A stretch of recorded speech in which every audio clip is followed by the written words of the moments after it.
नमस्कार मित्रों, कनाद एकेडमी में आपका हार्दिक स्वागत है। तो मित्रों, ये जो वीडियो है आज का, ये उन सभी स्टूडेंट के लिए है जो पीएचडी सीट्स का इंतज़ार कर रहे थे। जो देव संस्कृति विश्वविद्यालय है हरिद्वार में जो स्थित है, उनके द्वारा फुल टाइम पीएचडी प्रोग्राम जो है वो अनाउंस किया गया है। अलग अलग विभागों में पीएचडी सीट्स जो है वो विश्वविद्यालय द्वारा निकाली गई हैं। तो ये जो वीडियो है ये आज इसी सिलसिले में है, जिसमें मैं आपको बताने वाली हूँ कि यूनिवर्सिटी ने, जो देव संस्कृति विश्वविद्यालय है, उसने किस किस विभाग में सीटें निकाली हैं, कितनी सीटें निकाली हैं, आपकी स्कॉलरशिप वाली, विदाउट स्कॉलरशिप वाली जो सीटें हैं उनके बारे में मैं बताने वाली हूँ। प्लस आपका क्या क्या योग्यताएं मांगी हुई हैं, क्या आपकी प्रक्रिया है एडमिशन की, क्या फीस रहेगी, ओवरऑल जो आपकी इन्फॉर्मेशन है वो मैं यहाँ पर आपको प्रोवाइड करने वाली हूँ इस वीडियो के थ्रू। तो यदि आपने अभी तक चैनल सब्सक्राइब नहीं किया है, सबसे पहले तो आप चैनल सब्सक्राइब कर लीजिए, बेल आइकन पर क्लिक कर दीजिए, ताकि ऐसे ही इन्फॉर्मेटिव वीडियोस आपको टाइम टाइम पर मिलती रहे, उसका नोटिफिकेशन आपको मिलता रहे। तो चलिए बिना किसी देरी के शुरुआत करते हैं आज की इस वीडियो का। तो ये वीडियो, जैसे कि मैंने पहले भी कहा, कि पीएचडी प्रोग्राम से रिलेटेड है। देव संस्कृति विश्वविद्यालय द्वारा जो प्रोग्राम्स स्टार्ट हो रहे हैं आपके पीएचडी के अलग अलग विभागों में, उनके बारे में। तो यहाँ पर विभागों के बारे में बताया गया है, अन्य सीटें बताई गई हैं और आपकी छात्रवृत्ति वाली सीटें के बारे में बताया गया है। अन्य सीटों में आपके कौन कौन से आ जाएंगे। अन्य सीटों में जैसे कि आपका सिर्फ नेट क्वालिफाइड है, जेआरएफ नहीं है, नेट है, और आपका जिन्होंने मास्टर्स डिग्री करने के बाद सीधा पीएचडी के लिए जो अप्लाई करना चाहते हैं, तो ये अन्य सीटों में वो आए जाएंगे। और ये जो छात्रवृत्ति वाला है ये वो आएंगे जैसे किसी ने जेआरएफ एग्जाम क्वालिफाई किया है नेट, यूजीसी नेट के द्वारा। एंड स्कॉलरशिप वाले जो आपके अलग जो नेशनल लेवल के जो एग्जामिनेशन होते हैं, तो वो वाले व्यक्ति जो हैं, वो वाले स्टूडेंट्स वो इस कैटेगरी में हैं आपके। ठीक है, तो इसमें डिपार्टमेंट देखिएगा। सबसे पहले है आपका मानवीय चेतना एवं योग विज्ञान, human consciousness and yogic science. इसमें अन्य सीटें जो हैं वो 2 हैं और आपकी स्कॉलरशिप वाली 1 है। साइकोलॉजी में आपकी अन्य सीटें 2 हैं और आपकी स्कॉलरशिप वाली 1 है। पत्रकारिता यानी कि जर्नलिज्म एंड मास कम्युनिकेशन में आपकी अन्य सीटें 2 हैं और आपकी स्कॉलरशिप वाली 1 है। कंप्यूटर साइंस में आपकी 4 सीटें दी गई हैं जो अन्य सीटों में हैं और आपकी स्कॉलरशिप वाली 1 ही सीट है।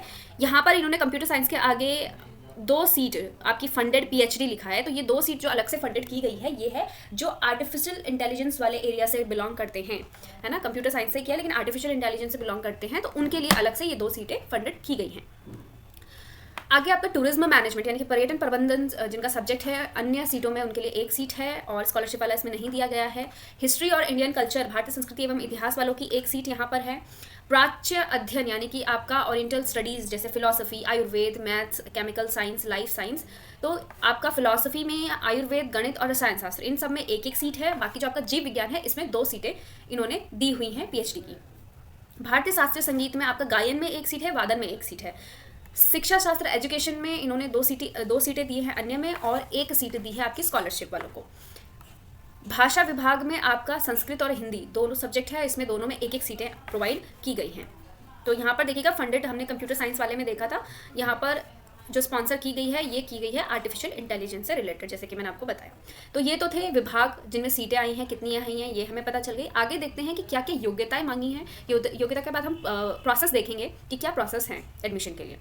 तो सबसे पहले हम एलिजिबिलिटी की तरफ चलते हैं कि योग्यता क्या है। तो सबसे पहले तो जो पीएचडी में एडमिशन लेना चाहते हैं, उन्होंने मास्टर डिग्री ली हुई हो, स्नातकोत्तर उपाधि ली हुई हो, जिसमें उनके टोटल जो है मास्टर डिग्री के वो 55% मार्क्स से वो पास्ड हों। ठीक है, 55% मांगी हुई है। उसी सब्जेक्ट में आप आवेदन कर सकते हैं जिससे आपने मास्टर डिग्री की हुई है। इसमें रिजर्वेशन भी दिया गया है, जैसे जनरल वाले जो हैं उनके लिए तो 55% है कि अगर आपकी मास्टर में 55 है तो आप पीएचडी के लिए अप्लाई कर सकते हैं। लेकिन अगर आप ST, SC, OBC, differentially abled category या फिर ईडब्ल्यूएस यानी कि आर्थिक रूप से, जनरल कैटेगरी में भी जो आर्थिक रूप से कमजोर वर्ग होता है वो ईडब्ल्यूएस कैटेगरी में है, तो उनमें ये आप इनमें से किसी भी कैटेगरी में है तो आपको 5% अंकों की छूट दी गई है। यानी कि अगर आपके मास्टर्स में 50% है और आप इनमें से किसी भी एक कैटेगरी से बिलोंग करते हैं तो आप पीएचडी के लिए अप्लाई कर सकते हैं। तो जो आरक्षण आपकी राज्य सरकार द्वारा निर्धारित किया गया है, वही आरक्षण यहाँ पर भी आपको प्रोवाइड किया गया है। नेक्स्ट है आपका, हम देखते हैं क्या प्रोसेस है। प्रवेश के लिए जो प्रक्रियाएं हैं उनके बारे में बात करेंगे। तो 2 तरीके की प्रक्रियाएं हैं यहाँ पर। पहली प्रक्रिया इन्होंने दी गई है उन स्टूडेंट्स के लिए जैसे कि आपका जो यूजीसी नेट पास किया है लेकिन जेआरएफ क्वालिफाइड है। ठीक है, यूजीसी नेट में भी जेआरएफ जैसे आपने क्वालिफाई किया है, छात्रवृत्ति वाले जो होते हैं जिन्हें स्कॉलरशिप मिलने वाली होती है, तो उन स्टूडेंट्स के लिए ये है UGC NET, UGC CSIR NET, GATE और सीईईडी। ऐसे कोई भी नेशनल लेवल की जो परीक्षाओं में अगर आपने कोई स्कॉलरशिप वाला पार्ट जो है वो क्वालिफाई किया है तो उनको सीधा सीधा शोध विमर्श हेतु बुलाया जाएगा। मतलब शोध विमर्श हेतु के लिए आप अप्लाई कर सकते हैं उसमें। ठीक है, तो एप्लीकेशन फॉर्म आपको भरना होगा उसके लिए, एंड आप जो है इंटरव्यू के लिए क्या है एलिजिबल है। पीएचडी के लिए जो आपका अंतिम चयन होगा वो इंटरव्यू के आधार पर ही होगा, शोध विमर्श द्वारा ही होगा। ठीक है, तो आप जो भी रिसर्च करना चाहते हैं उससे रिलेटेड ही आपका इंटरव्यू होता है, वहाँ पर डिस्कशन चलता है रिसर्च के बारे में, तो वही आपका इंटरव्यू वाला पार्ट रहेगा और उसी के थ्रू आपका अंतिम चयन भी पीएचडी के लिए होगा। जो आपका इंटरव्यू की जो डेट है वो बता दी जाएगी अलग से, तो वो वाला पार्ट इन्होंने प्रवेश पत्र द्वारा ये बताएंगे कि कब होगा इंटरव्यू, तो इंटरव्यू का अभी कुछ क्लियर नहीं है डेट। फिर है आपका जो प्रवेश प्रक्रिया 2। प्रवेश प्रक्रिया 2 उन लोगों के लिए है, उन स्टूडेंट्स के लिए है जिन्हें किसी भी तरीके की छात्रवृत्ति प्राप्त नहीं है।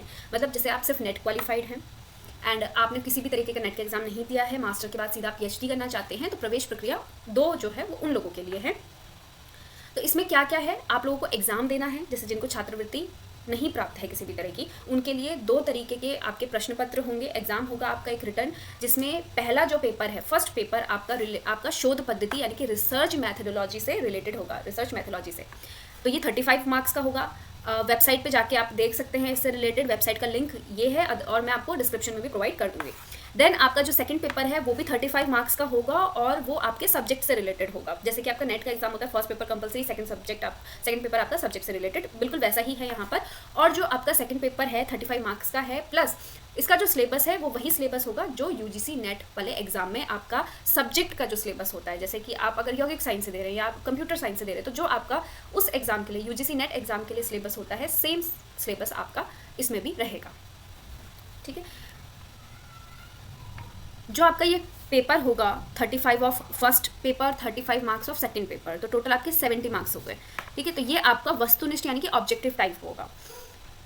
ठीक है, लिखित परीक्षा है आपकी, ऑब्जेक्टिव टाइप है लेकिन लिखित वाला पार्ट है, कोई का ये हो गया। और 30 मार्क्स का आपका होगा इंटरव्यू, शोध विमर्श जो है आपका, तो टोटल आपके 100 मार्क्स हो गए। लेकिन आप ये 30 अंकों वाला तभी दे सकते हैं अगर आपने ये 70 अंकों वाला जो है 70 अंकों वाला पास कर लिया। अगर आप इसमें पास हो जाते हैं तो फिर आप एलिजिबल होंगे शोध विमर्श के लिए। तो इन्होंने इसमें क्या बताया है कि अगर जो आपके 70 मार्क्स वाला जो पेपर है, इस 70 का अगर आप 50% ले आते हैं लिखित परीक्षा में, तब जाके ही आप एलिजिबल होंगे शोध विमर्श के लिए, यानी कि तभी आपका इंटरव्यू होगा। इसमें भी जो ST SC OBC EWS differentially abled category वाले हैं, जिनको पहले भी रिजर्वेशन मिला आपके एप्लीकेशन के लिए अप्लाई करने के लिए, उनको यहाँ पर भी रिजर्वेशन मिला है 5% अंकों का। यानी कि जो जनरल कैटेगरी वाले हैं, अनरिजर्व्ड कैटेगरी जो है आपकी, उनको तो 50% मार्क्स लाने हैं लिखित परीक्षा में, और जो आपके रिजर्वेशन कैटेगरी में आते हैं, जो कि कैटेगरीज यहाँ पर बता दी गई है, इनको 45% ही मार्क्स लेकर आने हैं। इंटरव्यू के लिए क्या होगा, 3 लोग, मतलब एक सीट पर 3 अभ्यर्थियों का चयन किया जाएगा। ठीक है, तो जैसे 50% 3 लोगों का है, 3 से ज़्यादा लोगों का है, तो एक सीट पे 3 लोगों को लिया जाएगा। और फिर पीएचडी में उन्हीं लोगों का चयन होगा जो इसको पास कर लेंगे, इंटरव्यू को पास कर लेंगे। तो इंटरव्यू के आधार पर ही आपको पीएचडी में एडमिशन मिलेगा। इसमें इन्होंने इम्पॉर्टेंट एक नोट दिया है कि आप लोगों को जैसे प्रवेश प्रक्रिया जो पहली है, जैसे कि स्कॉलरशिप वाले जो स्टूडेंट्स हैं, है ना, अगर वो खाली रहती है किसी वजह से, वहाँ पर कोई अप्लाई नहीं करता है, तो प्रवेश प्रक्रिया 2 से उस सीट को पूरा किया जाएगा। और प्रवेश प्रक्रिया 2 में अगर कोई खाली रहता है स्थान, तो वो प्रवेश प्रक्रिया 1 द्वारा पूरा किया जाएगा। तो इस तरीके से सीटें आपकी पूरी की जाएगी। अगर एक में खाली होती है तो दूसरे वाले पार्ट को वो उसमें ले लेंगे एडमिशन। ठीक है, इसमें अन्य नियम और शर्तें यहाँ पर बोली गई हैं, इसके तहत ही आप लोगों को चलना है। इसमें क्या क्या बातें कही गई हैं कि पोस्ट ग्रेजुएशन की जो भी आपकी अंक तालिकाएँ हैं वो आपको लेके जानी है सत्यापन के लिए। ठीक है, तो ओरिजिनल फोटोकॉपी जो भी है आप दोनों रख लीजिएगा इसके लिए। फिर आपका पासपोर्ट साइज़ की 2 कलर फ़ोटोज़ आपको चाहिए होंगी। फिर आपको रजिस्ट्रेशन के लिए आपका जो भी प्रवर्जन प्रमाण पत्र होता है, कैरेक्टर सर्टिफिकेट, ट्रांसफ़र सर्टिफिकेट, ये सारी चीज़ें आपको चाहिए होंगी उसके लिए। फिर इसमें वेशभूषा भी निर्धारित की गई है कि जो छात्राएं हैं उन्हें सफ़ेद सलवार कुर्ता या फिर पीली साड़ी, और जो छात्र हैं, जो लड़के हैं, उनको कुर्ता पजामा सफ़ेद रंग का या फिर धोती कुर्ता, है ना, ये आपको वहाँ पर पहनकर जाना है और ये अनिवार्य कहा गया है यहाँ पर। मतलब कोर्स के बाद का बात है ये, जब आपका एडमिशन हो जाएगा उसके बाद के लिए इन्होंने ये सारी बातें कही हुई हैं। तो ये बाकी की जो इन्फॉर्मेशन है ये तब के लिए है जब एक बार आपका एडमिशन हो जाएगा, ठीक है। तो इसको आप अलग से बाद में देख लीजिएगा, ये वाला जो पार्ट है।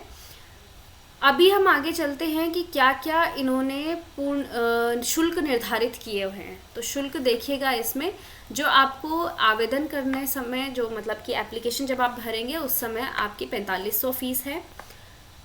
कोर्स का जो शुल्क है आपका, है ना, ड्यूरिंग जो आपका कोर्स चल रहा था, वो आपकी 50,000 है। आपका जो रजिस्ट्रेशन वाला पार्ट है वो 10,000 रुपये में है, ठीक है। प्रगति जो रिपोर्ट शुल्क है यानी कि आपका प्रति माह जो पड़ता है वो 1500 रुपये है। प्री सबमिशन शुल्क आप पहले अगर सबमिट करते हैं तो वो 5000 है। शोध ग्रंथ को अगर आपको मूल्यांकन करवाना है तो उसके लिए 25,000 होगा आपका। जो आपके पूर्णकालिक जो शोधार्थियाँ हैं उनके अनुरक्षण जो राशि होती है ना, उसकी 24,000 है आपका, जो प्रति सेमेस्टर आपको देनी होती है। तो 24,000 आपका प्रति सेमेस्टर वाला पार्ट है। शोध कार्य के अगर आपको बढ़ाना है, अपना पीएचडी वाला पार्ट बढ़ाना चाहते हैं, टाइम पर आपकी नहीं सबमिट कर पा रहे हैं, तो उसके लिए आपके 10,000 है। इसके अलावा जो भारत के पड़ोसी देश वाले कोई भी शोधार्थी हैं जो एडमिशन लेना चाहते हैं पीएचडी में, तो उनको भी सेम फीस ही उनके लिए लगेगी, कुछ अलग से नहीं है। तो ये तो था फीस वाला पार्ट कि आपको क्या क्या जो फीस वाला पार्ट है वो रहेगा। इसके अलावा देखिएगा यहाँ पर जो आपका आर्टिफिशियल इंटेलिजेंस वाला पार्ट था कि एक एरिया आर्टिफिशियल इंटेलिजेंस वालों के लिए भी फंडेड किया गया है पीएचडी का। तो उसमें क्या क्या चीज़ें आपकी मांगी हुई हैं, ये वाला पार्ट आपका अलग है उस वाले पार्ट से। तो इसमें क्वालिफ़िकेशन आपकी एमएससी एमसीए है इन कंप्यूटर साइंस और इसी से या रिलेटेड कोई फील्ड हो। इसमें स्किल्स भी मांगी हुई है कि मशीन लर्निंग हो, रेनफोर्समेंट लर्निंग हो, ऑप्टिमाइजेशन टेक्निक्स के बारे में जानता हो, experimental design and user studies experience, strong programming and analytical thinking skill, मतलब प्रोग्रामिंग वाला पार्ट भी आपका अच्छा होना चाहिए। Excellent attention to detail and problem solving abilities. तो ये सारा पार्ट है आपका जो आर्टिफिशियल इंटेलिजेंस वाला पार्ट में पीएचडी के लिए कहा गया है, उनके लिए ये स्किल्स मांगी हुई हैं। कंप्यूटर साइंस में जो भी पीएचडी में एडमिशन चाहते हैं तो वो अपना फॉर्म भरने के समय पर क्या करेंगे, phdscell@dsbv.ac.in पर इन अपने जो डॉक्यूमेंट्स हैं उनकी पीडीएफ फाइल को भेजेंगे, ठीक है। तो ये पीडीएफ फाइल आपको मेल करना है इस पते पर। क्या एप्लीकेशन मांगी है इन्होंने, क्या क्या चीज़ें आपके पास होनी चाहिए आपकी जो एप्लीकेशन है उसमें, डिटेल्ड करिकुलम वीटे यानी कि जो आपका सीवी होता है जिसे आप रिज्यूमे भी कहते हैं वो होना चाहिए, including if applicable and relevant publication, statement of purpose, जो भी आपका उद्देश्य है रिसर्च से रिलेटेड उसके एक स्टेटमेंट आप भेजेंगे। एक कोई एग्जाम्पल देना है आपको, मतलब example of technical report writing, जैसे कि कोई publication, final year project report और आपका जो एमएससी डिसर्टेशन है। The name and email contact of 3 academic referees, ठीक है, 3 एकेडमिक रेफरीज का आपको नाम और ईमेल कॉन्टेक्ट देना है। एक cover letter, letter of introduction आपका मैक्सिमम 2000 वर्ड्स का होना चाहिए। In the letter applicant should include the following details, ये सारी डिटेल्स एप्लीकेंट को अपनी रखनी है उस लेटर में।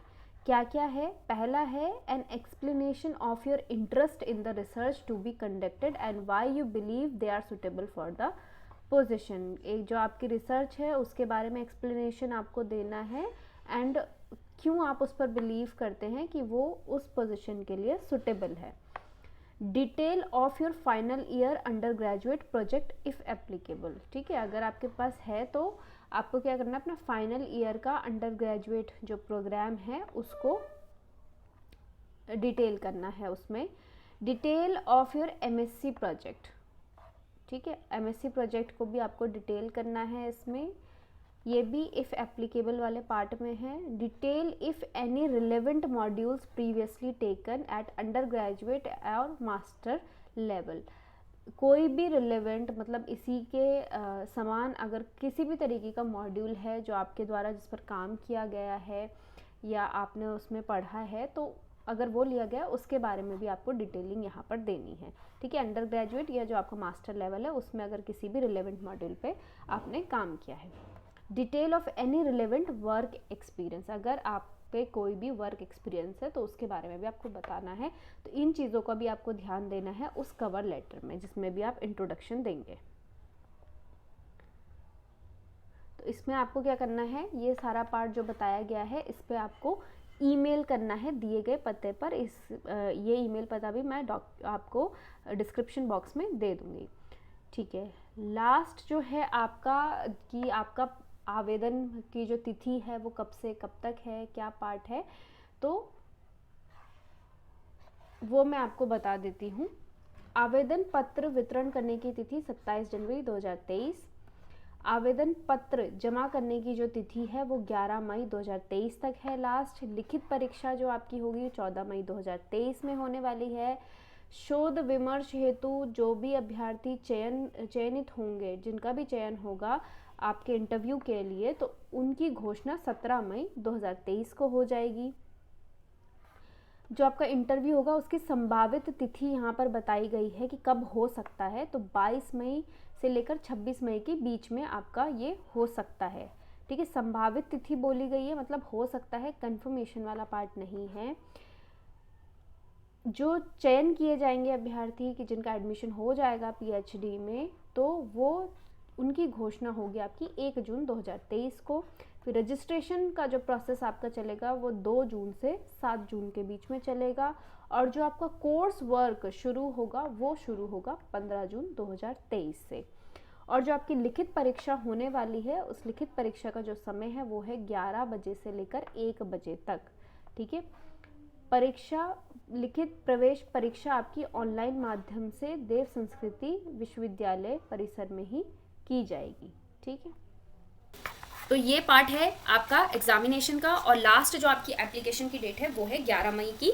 तो 11 मई आपका लास्ट डेट है, तब तक आप लोग अपना अप्लाई कर लीजिएगा। और जो मोड ऑफ एप्लीकेशन है कि आपको अप्लाई कैसे करना है वो आपको ऑनलाइन ही करना है वेबसाइट पर जाके। तो अगर आप अप्लाई नहीं कर पा रहे हैं, किसी तरीके की दिक्कत है, तो हमें कमेंट बॉक्स में ज़रूर बताइएगा। उसमें भी हम लोग आपकी पूरी हेल्प करने की कोशिश करेंगे कि कैसे आपको अप्लाई करना है। एंड डिस्क्रिप्शन बॉक्स में जाकर आप लिंक देख सकते हैं वेबसाइट का। वीडियो अगर आपको अच्छी लगी हो, इन्फॉर्मेटिव लगी हो अपने लिए, तो ज़रूर लाइक कीजिए, सब्सक्राइब कीजिए चैनल को, एंड शेयर ज़रूर कीजिए, उन स्टूडेंट्स तक ज़रूर पहुँचाए जो PhD सीट्स का वेट कर रहे थे काफ़ी टाइम से। तो आज के लिए इतना ही। Thank you all of you.